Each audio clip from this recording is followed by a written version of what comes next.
तरीका आपने अख्तियार किया, लोकसभा में आपने मेजॉरिटी का फायदा लिया और राज्यसभा में आपने ना कभी नहीं हुआ। आप सब लोगों को पहले उन चीजों को देखना है कि ये तरीके क्या अख्तियार कर रहे हैं, जबकि उनकी अपनी कैबिनेट मिनिस्टर पंजाब किसान अकाली दल की वो इस्तीफा देने पर क्यों मजबूर हुई? गला फाड़ फाड़ के कह रही है कि मैंने कहा था सिलेक्ट कमेटी भेजो ताकि मेंबर पार्लियामेंट्स उसमें बहस करें और किसानों के संस्थाओं को बुला करके उनको ऑन बोर्ड लिया जाए। मगर क्या मजबूरी पड़ी थी, और ना ही सिलेक्ट कमेटी ना ही पार्लियामेंट में बहस, और सीधे आपने आंख बंद करके इसको पासिंग में डाल दिया। और जो कल पूरी अपोजिशन ने, जो भी नॉन बीजेपी पार्टीज है, उन्होंने राष्ट्रपति जी को और हम लोगों को इसमें पार्टिसिपेट नहीं करने दिया। तो ऐसे में हमने जो पास किया ये गैर कानूनी है। आप इसको उस पर भी नजरें रहेंगी कि राष्ट्रपति जी क्या करेंगे, जमहूरियत को बहाल रखेंगे या वो भी उस पर एक सेल लगाएंगे। तो इसलिए कांग्रेस पार्टी ने बुनियादी तौर किसानों के इस हित को लेकर अगले 16 दिन का आज से, जिसकी शुरुआत है पूरे देश भर में, तमाम स्टेट्स में, तमाम डिस्ट्रिक्ट्स में, जिसकी शुरुआत आज 24 सितंबर से हमने किया है। पवन खेरा जी ने आपको सारे सब्जेक्ट पर डिटेल दे दी। इसके आगे का हमारा रोजाना का शेड्यूल किसानों के साथ मिलकर हमारी संस्थाएं किसानों को उनकी आवाज बनकर आवाम के सामने रहेंगे। 2 अक्टूबर 150वां जन्मदिन हमारी आपकी वार्तालाप होगी और कुछ किसान संस्थाओं को लेकर उनसे आप इंटरेक्ट करेंगे। फिर उसके बाद चलता जाएगा 10 अक्टूबर सेशन होती है, उसको भी आप देखेंगे। कांग्रेस पार्टी यहाँ जम्मू कश्मीर में उसको भी प्रधान में कोशिश हमारी ये है कि किसी तरह से सरकार के कान खोलें और उनको किसानों की ये समस्या, किसानों का ये उम्र भर का जो वो तकलीफ लेने जा रहे हैं, वो उनको समझ आए और इसको रिकंसिडर करें। रविंद्र शर्मा जी, रमन भल्ला जी, मनमोहन जी और हमारे चौधरी साहब किसान सेल के गेरूराम जी, गौरव खजूरिया जी, हमारे तमाम ऑफिस बेयरर्स जो आज मंच पर हैं आपके सामने, उन सब की तरफ से भी मैं आपका धन्यवाद दे रहा हूँ। एक अजीब सा माहौल इस देश में देखने को मिल रहा है, जहां लोकतांत्रिक परंपराओं को दिन दहाड़े उनकी हत्या की जा रही है। आज 3 काले कानूनों को लेकर मैं आपके सामने आया हूं। कांग्रेस पार्टी पूरे देश में इन काले कानूनों के विरुद्ध किसानों के साथ, खेतीहर मजदूरों के साथ कंधे से कंधा मिलाकर लड़ रही है।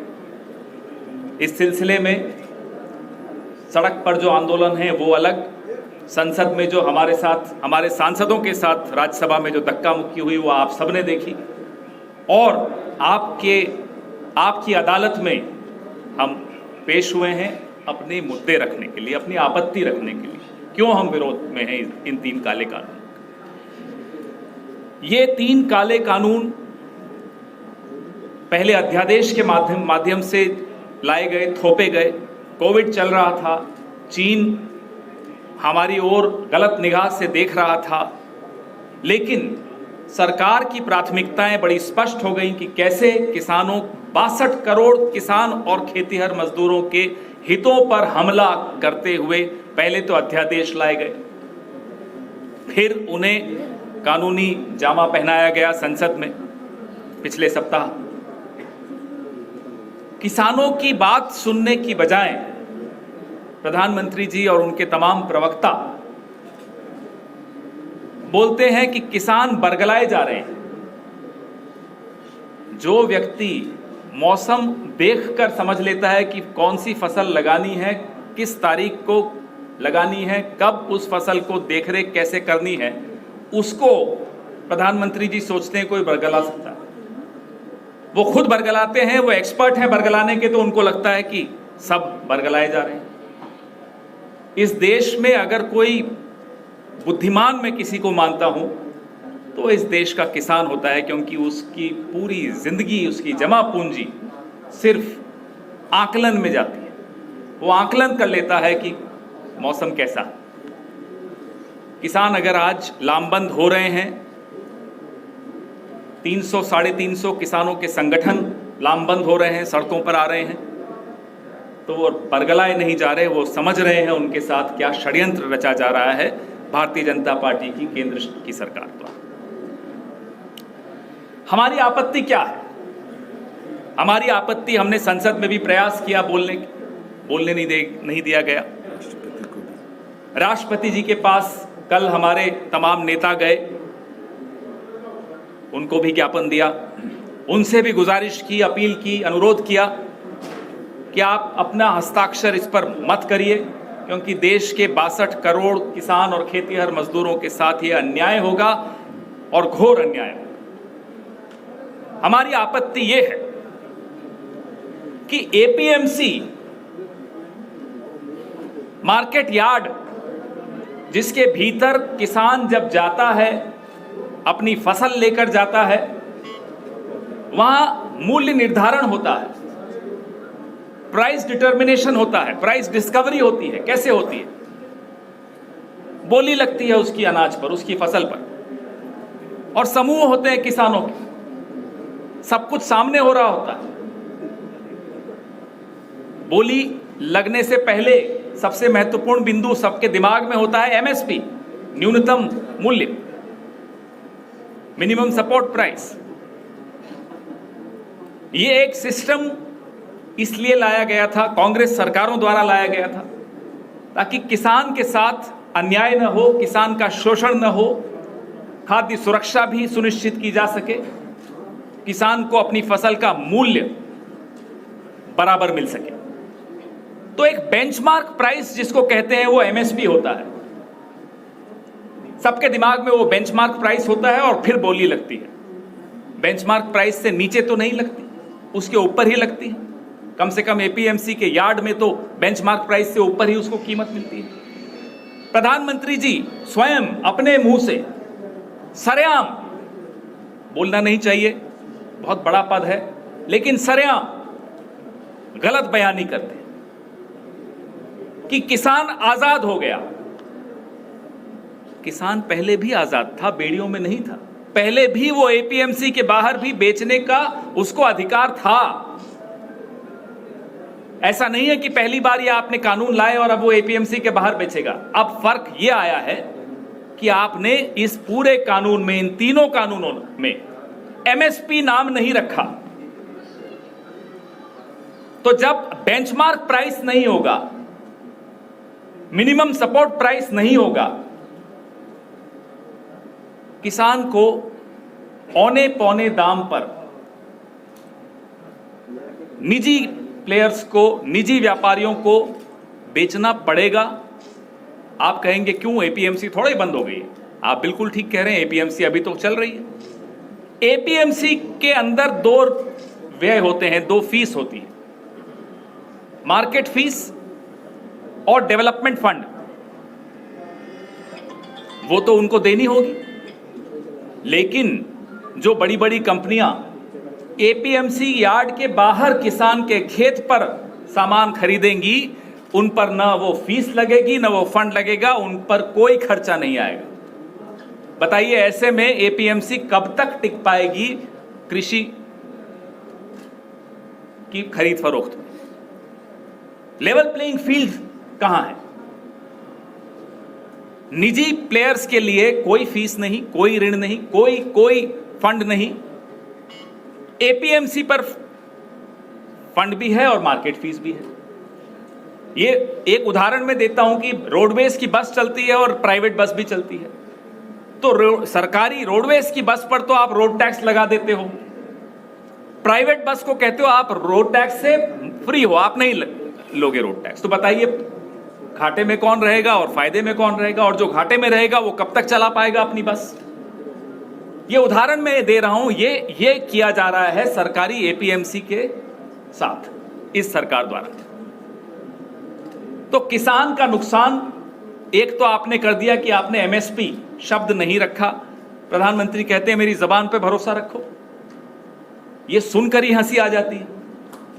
जिस व्यक्ति ने 50 दिन मांगे थे नोटबंदी के बाद, 21 दिन मांगे थे कोरोना में, 2 करोड़ नौकरियों का वादा किया था, 15 लाख हर खाते में वादा किया था, काला धन पूरा वापस लाने का वादा किया था, अब भी वो हिम्मत जुटाकर कहते हैं मेरी बात पर भरोसा रखो। आज भी इतनी हिम्मत, या तो ये अहंकार है या हम सबको, आपको, मुझे, किसान को, बेरोजगार नौजवान को, सबको मूर्ख मानते हैं कि किसी को समझ में ही नहीं आ रहा क्या हो रहा। हमारी आपत्तियां हमने कमिटीज में भी रखी, बार बार प्रेस वार्ताओं के जरिए भी अपनी आपत्तियां दर्ज कराई। न केवल खेतीहर मजदूर और किसान, मंडियों में काम करने वाले, ढुलाई करने वाले, ट्रांसपोर्टर, आड़ती, अलग अलग श्रेणियां हैं जो बिल्कुल सड़क पर आ जाएंगी इस कदम से। अब जो आय होती थी वो राज्यों को होती थी, प्रांतों को होती थी। जो डेवलपमेंट फंड आता था मंडी में एपीएमसी के जरिए, वो ग्रामीण विकास के लिए ही लगता था। सड़कें बनानी है, इंफ्रास्ट्रक्चर बनाना है, उसी में जाता था। वो आना बंद हो जाएगा और करोड़ों रुपए का नुकसान राज्यों को आपने किया। आप एक तरफ तो जीएसटी नहीं दे रहे, जो आपका संवैधानिक कर्तव्य है, आपने हस्ताक्षर किए हैं, ये संविधान के द्वारा आप पर ये पाबंदी है कि आपको राज्यों को जीएसटी देना होगा। जब आप वो नहीं दे रहे तो आपकी जुबान पे कोई कैसे भरोसा करेगा? और फिर आपने ये जो हमारी संविधान की मूल व्यवस्था है, जिसमें राज्यों को भी कुछ अधिकार हैं, फेडरल स्ट्रक्चर जिसको हम कहते हैं, उसके साथ भी आपने उस पर भी एक बहुत बड़ा हमला किया कि अब वो फीस जो मार्केट में जो फंड आता है, रूरल डेवलपमेंट फंड, वो प्रांत सरकारों के पास आना बंद हो जाएगा। ऐसे में जो आज राज्यों की आर्थिक स्थिति है, चरमराई हुई है, वैसे ही कमजोर है। आप सोचिए राज्यों के साथ क्या होने वाला है।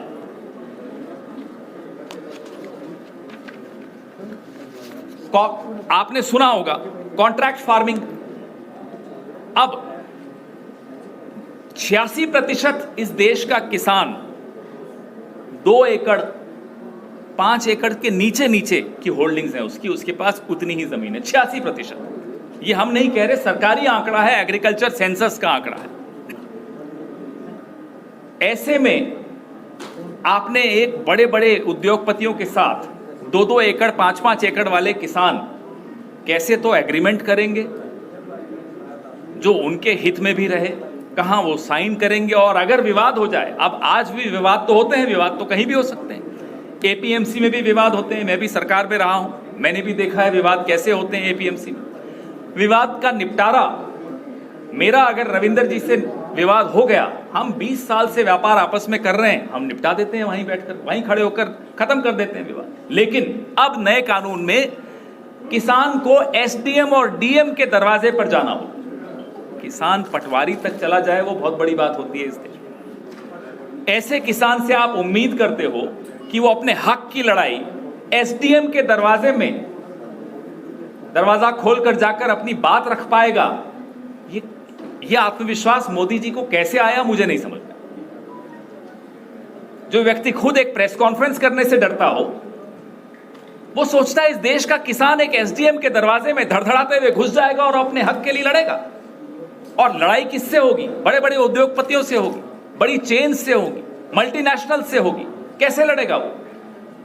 ये बात सोची नहीं गई। तो जब हम कह रहे थे संसद में कि चर्चा करिए, कमिटी में भेजिए, वहां ये तमाम आपत्तियां हम सब की, और भी विपक्षी दल हैं, तमाम लोगों की आपत्तियां हैं, वो दर्ज होंगी, उन पर चर्चा होगी। एमएसपी सबसे बड़ी आपत्ति है। जब एपीएमसी ही नहीं रहेगी तो आप एमएसपी कहां देंगे? एपीएमसी के अंदर जो व्यापार होता है, रोज का व्यापार का रजिस्टर बनता है कि कितनी आवक हुई, कितना माल उठा, कितनी कीमत पर उठा, कौन सी फसल उठी। जब व्यापार एपीएमसी के बाहर शिफ्ट हो जाएगा, चला जाएगा, ये आंकड़ा सरकार को कैसे मिलेगा? ये हमारी दूसरी एक और आपत्ति है। आपके पास ये आंकड़ा ही नहीं होगा कि देश में कितनी धान हुई, कितनी गेहूं हुई, कितनी कीमत पर किसने उठाई, और स्टॉकिंग कितना हुआ, कितना होर्डिंग हो गया, कितना जमाखोरों ने ले लिया। कोई आंकड़ा नहीं रहेगा आपके पास।